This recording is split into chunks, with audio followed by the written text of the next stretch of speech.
Welcome everyone to episode 5 of The Light, Leadership Diaries. It's a privilege and it's an honor for us to have our guest today. We've got Letepu as well as Zaid, some phenomenal leaders who have done some groundbreaking things. I mean, Tabani, we're in for a treat today.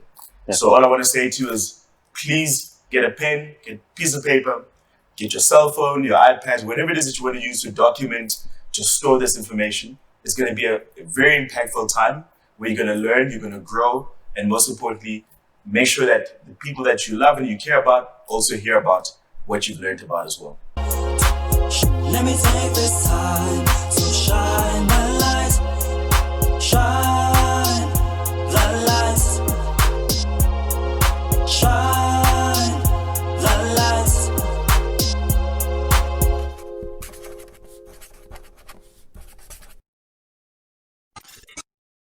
You know, I just want to talk as a colored man in South Africa, which is a minority of the minorities. You know, your challenges, you know, we can say our challenges as people of color, black people, but your challenges are also, you know, coming from Durban, small town, you know, very humble beginnings. What would you say, you know, to another person of, you know, coming from a really, you know, minority background? What helped you to believe in yourself that irrespective of your background, your race, your gender, your color, irrespective of all those things, you can achieve what you've achieved? I think very simply, for me, self-awareness is the biggest starting point. It's about knowing, irrespective of where your background is, what your classification is, whether it's orientation, race, religion, doesn't really matter. The starting point for me the turning point had been about self-awareness. And I was very fortunate that I got feedback at quite an egocentric part of my career of a senior leader saying to me, the only really thing you need to develop and focus on is self-awareness. And if I didn't go through a year of that reconditioning, you have to unlearn certain things. I think, and that was probably about 10 years ago, I think I may not have been in the situation I'm in now, good or bad, but that is quite a big turning point. And what that does is it kind of, you bring on board with you where you come from, but it doesn't need to be a limitation for you. It shouldn't be a limitation. So you've got to use it. How I talk now is how I spoke in school. How do you want me to talk? I went to a government school. This is how we spoke, right? And if you ask my teams, when I ask to clarify certain things, I'll say, please excuse me, government school English, but don't misunderstand the quality of my teachers that I had in that school. Do not misunderstand. Don't misinterpret that. So self-awareness is about what are you really, really great at, and things that you can use to help others or help the business or help your communities. And fortunately, places like Unilever is a strength-based organization. It says your development is not just about, oh, Letepu, you need to develop this. No, it's saying, oh, Letepu, those are your strengths. Where can you shine it more? Where can you use it in more environments? And those things I carry through. And then the areas that you really have to build on, like for example, I know what Letepu is saying, generations and this feedback. I've had to learn to give more frequent feedback because I grew up in a company where Zaid, once a year there's your meeting, come with all your papers. But now, how do you balance that fish story but the life generation? I've had to learn that. And in fact, yesterday I learned something completely new about team dynamics. Just because somebody chose to call me at 4:45 and share a personal story with me. And I said, thank you for sharing that, is a complete breakthrough. I never in 43 years picked that up. Wow. You know, so we must be also open to learning new things. Because that's how you unlock greatness, is understanding that for them, it's like very often, you know. Or love. Wow. And so I think one of the things you spoke about, you know, some challenges that you faced. Would you mind showing maybe one example of that? Because the biggest thing that obviously a lot of people ask is around, okay, I'm in a situation. How do I navigate through this? Just, you know, if you take, I don't know what the example is, but if you have one where, just to give some people some context around that. Wow, I've had many. I know. I've got so many. Yeah. Some go within the business context. Mm. But let me pick one, and hopefully, because this one, it's one of those, again, I wish I had a playbook. I wish I had a script for it. I had to discover it by myself and work it out. As I said, I'm a road runner. Yes. And for a while, I was single. And then I had my baby. Yeah. So my life when I was single was so different. I had all the time in the world. I could attend meetings all day and then open my laptop at night. You know, I could train for 5 hours on a Saturday. So that was my life. And when baby came, I tried to live my life as I actually used to. Sure.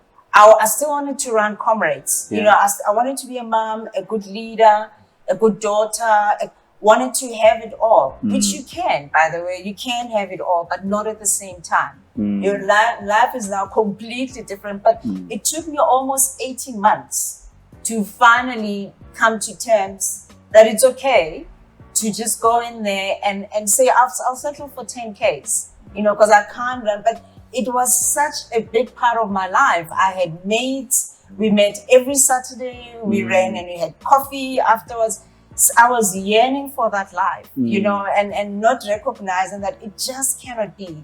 You know, I'd undertrain and then go run races. My time was never the same, you know, but I wanted to have all of that. So I think it's now recalibrating and understanding. And I guess it's the same even for single and married men. So I think it's basically, for me, that was one life lesson, is that, you know, this is not your destination. It's an evolution. It's a journey. And as the journey continues, things change. And you then have to adapt to a changing environment. So that for me is one challenge. I know I'm not bringing it to a specific business context. Yeah, so that's one. Maybe a second one that I can talk to. That I've got loads. So please stop me. A second one was, as you grow in the organization,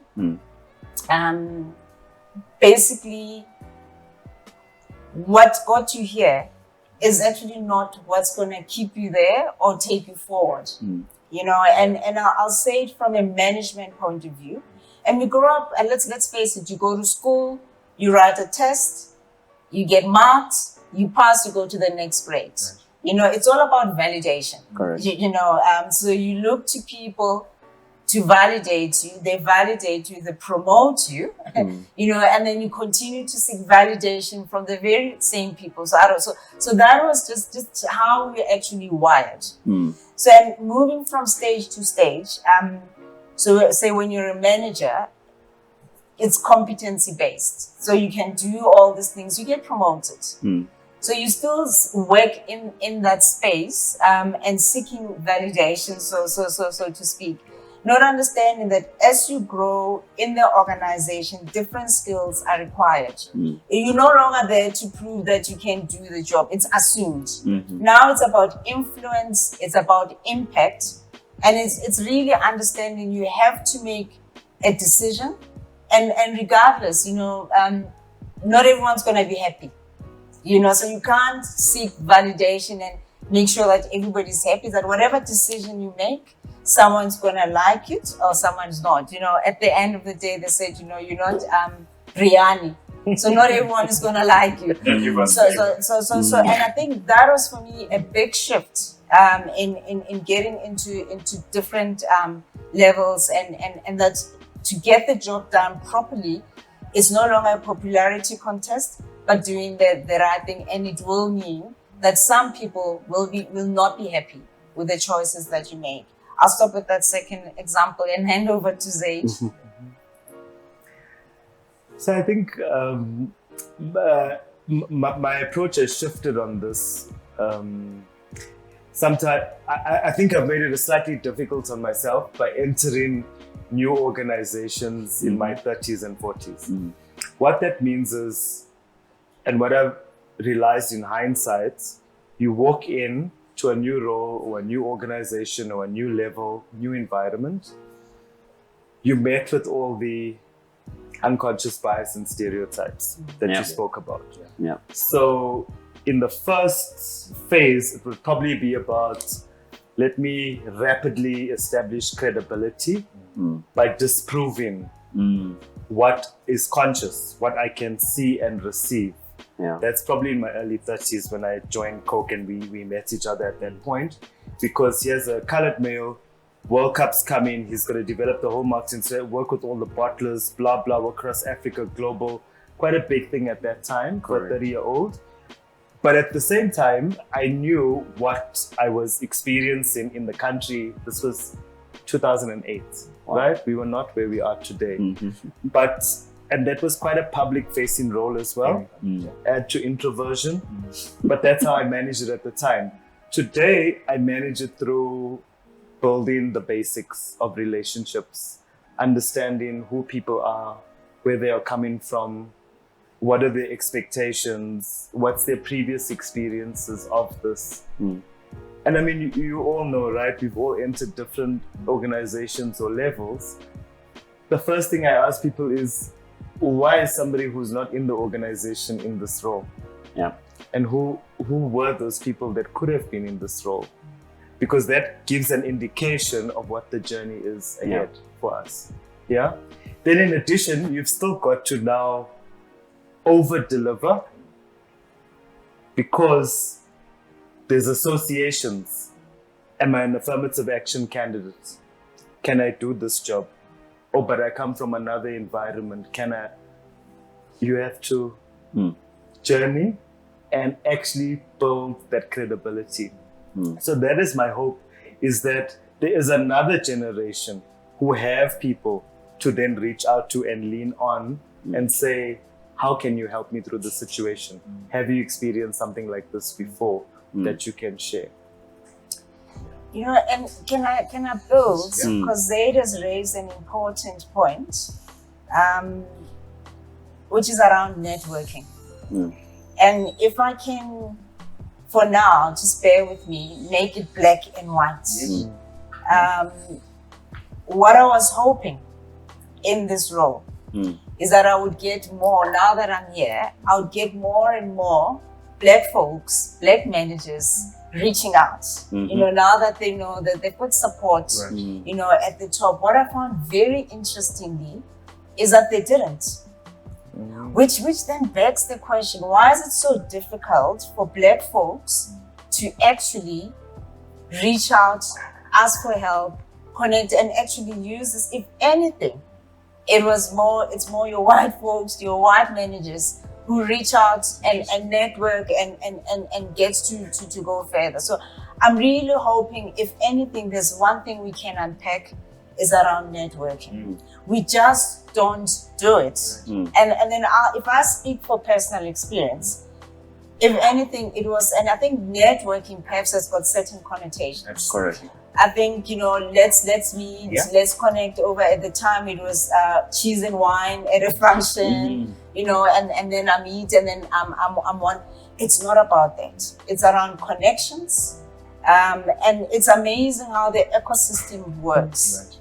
And I think where we get it wrong, maybe in our upbringing, because we don't have competencies for these things. In our upbringing, I believe that if I help Zaid, tomorrow Zaid must help me. It's like, but Zaid, because then I sit in 3 years' time, I'm like, but Zaid, I helped you. Dude, you know, today, is this how you treat me? You forgot. You know, so you think it's very linear, that I've connected with you, therefore, at a time of need, you must bring it back to me. And it's something that is so critical. Because how it works, how the ecosystem works, is around conscientizing. I help Zaid, whatever, in whatever way. I make Zaid aware of the need. If I quote a very specific example, I was very flustered, lost my parking, my child is sick, I'm at the gate, I can't find my parking ticket. And I was just close to tears. A complete stranger, guy that I never, it's not even about money or whatever. Completely, he realized what I was going through. He was on the other side of the parking. He took his own parking ticket. Wow. And gave it to me. It's not 30 bucks, it's probably 12 rands. But that gesture for me was, and then he felt he can go and deal with parking management Correct. later on. But that moment for me conscientized me around humanity. Yeah. You know, and it always stays with me, and I'm always conscious, even if I'm in a queue and someone is short sometimes by 6 rand, 30 rands, because then the complete stranger. So it's around conscientizing. So today, Zaid reaches out to me. I help Zaid. Zaid will connect with someone else. Someone else will reach out to Zaid. Zaid. So it branches out. That's actually how it works. At some point, who knows, as you close the loop, my daughter was connected by your son. You know, because that's how The it ecosystem. actually should work. It's not linear. And I think for me, that's one of the critical components that I feel Black folks or Black managers don't take advantage of, and we need to break. And I've actually had to learn that even for me to ensure impact and influence in my space, it's around connections and network and reaching out. So I think I just wanted to raise that point, because it's a critical one. Whether you are self-employed, whether you're in corporate, that's how it actually works. And my biggest moment, personal experiences, remember, it's not linear. Yeah. It really is about paying it forward. Yeah. In fact, I just want to talk about your personal brand, because my experience, I found that especially in corporate, your brand is such an important part. You spoke about how you can all do the job. We get to a point where we know that Zaid is competent. We know that he has the right experience. He's worked his way to where he is, and deservedly so. But now it's also now about who is he? How does he identify with other people? If somebody was to say, tell us something about Zaid, is that feedback consistent across his peers, across his team, across people potentially that could be leaders of the business? How do you drive personal brand? Personal brand is a word I ran away from.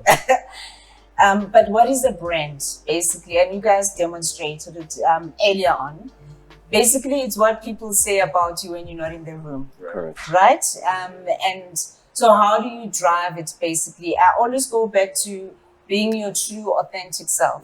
I think that is a critical piece. But in going forward, in talking to the corporate space, that very same point, what do people say about you when you're not in the room? There are 3 types of roles that people encounter.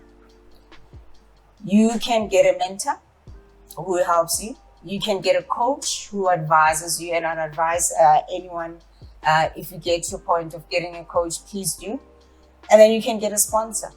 A sponsor is someone who will talk about you in the room when you are not there. Because not everybody knows Thabani's life story and where he's actually been. But if I'm put in a room where Thabani is not there, a decision has to be made. People talking about everybody that they know, I can stand forward and say, this is my point of view on Thabani. And that is quite important in all of this. So if you ask me, around personal branding, it goes back also to connections. If you connect with people in some form or the other, they will also remember. I also shy away from the notion of personal brand, but one reflection that I've had in the MBA study, there was a big piece on leadership, and what I realized is important to me is congruence. Okay. It's saying how you show up should be authentic, and that is about continuing your self-discovery and your journey to authenticity. I think also on the personal brand notion, it's about what do you have conviction for? and be single-minded about that conviction. Because I think when you earlier in your career, it's quite easy to, let's call it, throw darts and hope it catches, and just see if you're going to hit the bullseye, which is good. You have to explore, discover your passions, discover your interests. But at some point, you need to hone in and say, where's the best fit for me, what I love doing, what the world needs right now, and where I can best find that right balance. But I do come back to appearances and some of the other questions that we spoke about before. A few years ago, not that many years ago, you'd walk into a building and the receptionist or the welcoming committee was a woman who had an afro. It would be an issue for certain people in the organization. If you looked at my LinkedIn profile, you know me, I had a bush not too long ago. I was a hit with the ladies, right? But my spiritual journey doesn't allow me, I don't want to do that any longer. But I do remember recently comments like, are you related to Mark Lotterin? Do you know this person and that person? Like, really? It's 2020. How does that work? So I think it's quite difficult, not just in South Africa, in the world, to disassociate your appearance and your personal brand. And that's why I started with just be authentic with who you are. So I'm very proud of my hair. It's curly, it does whatever it needs to do. It comes from all my multiple threads that I've researched. Where do I come from? That's who it is. But it's not the only dimension of me. And I think that this is recent times, Letepo. You wouldn't believe it. People are asking me if I'm related to Mark Lotterin. Right? But are you? I actually had to Google him to say, where do I look like this guy? Tawani, what been your experience? I think the appearance factor, definitely did play a role initially, in terms of just when people see you for the first time, in terms of what they think of you. But obviously, the more they work with you, then they get to know the true you. So, for example, when I joined Unilever, my first day I was wearing a suit, right? And I think I did that for about a month or 2 months. And the then vice president of sales kept asking me, when are you gonna assimilate to the organization? This is not how we dress, and it's something that I always wanted, obviously, to work in an organization where I can dress the way I want. And I think because of that and being encouraged to be able to do that, it really got me to a point where I dressed the way I dressed. And it's now impacted even where I work today, in that I dress whatever I want. Sometimes I go the extreme side, but you know what I mean? But because I've delivered and I've built my name, that no longer is something that people worry about, or they just look at the results in terms of what I do. And that's that notion of the over delivery piece that you spoke about, because a lot of the guys we mentor complain a lot about it in terms of, why must I prove myself? Why must I?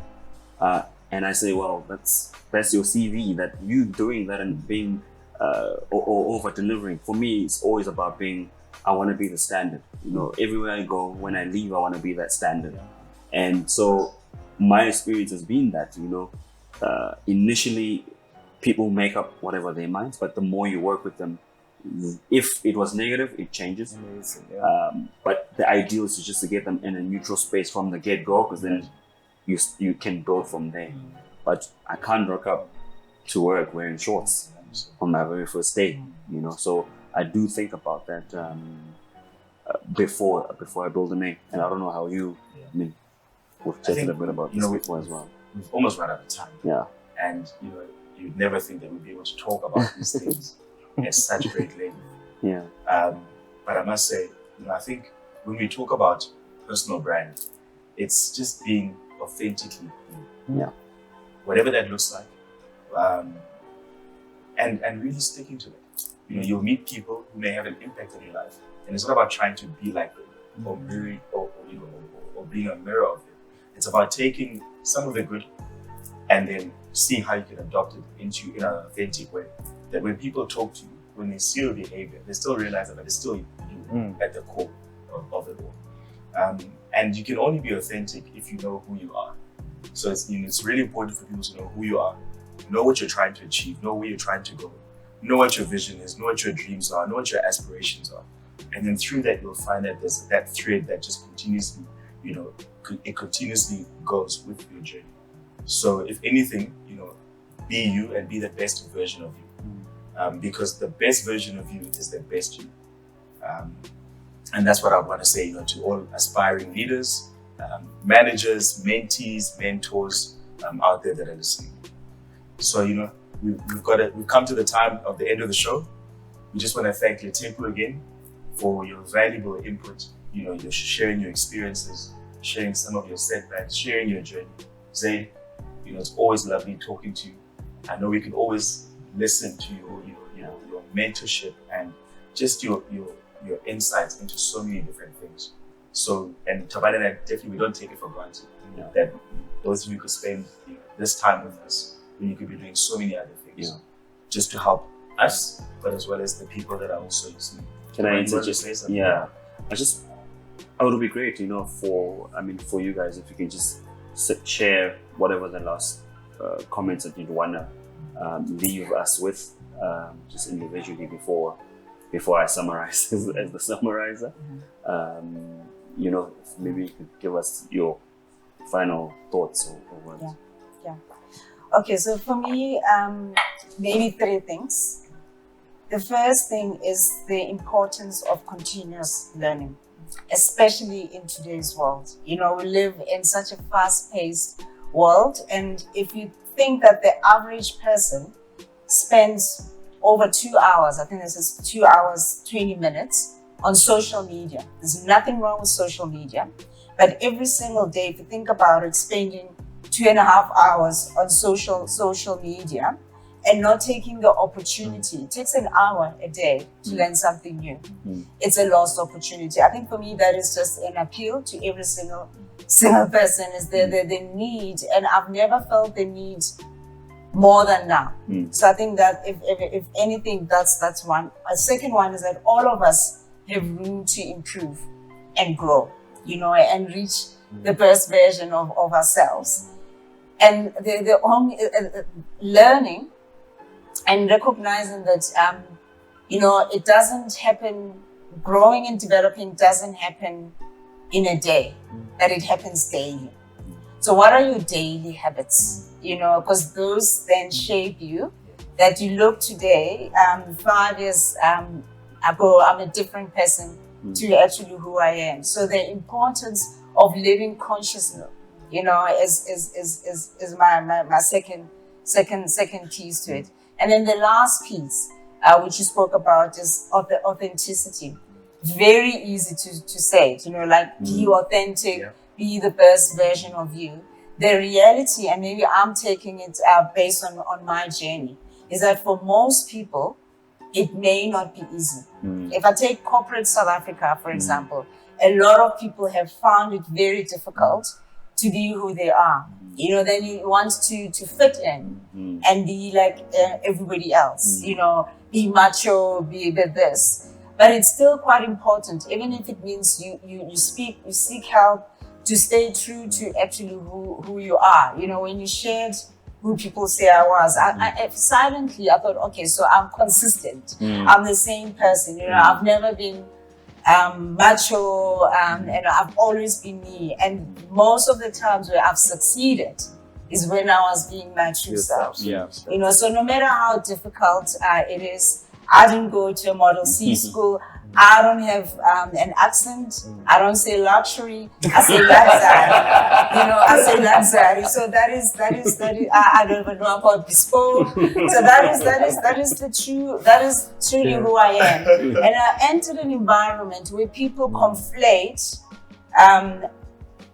articulation with competency. Yeah, you know, sure. how you speak. Yeah. If you speak in a polished manner, you must be super smart. Right. You know, and if you speak with an accent from the hood, township, which is a background I'm super proud of. I grew up in Soweto. This is who I am. You know, so there may actually be doubts. I will never, like Zaid, try and pronounce words differently. I say it as actually I am, as it is. So I think it's just that encouragement, and it won't always be easy.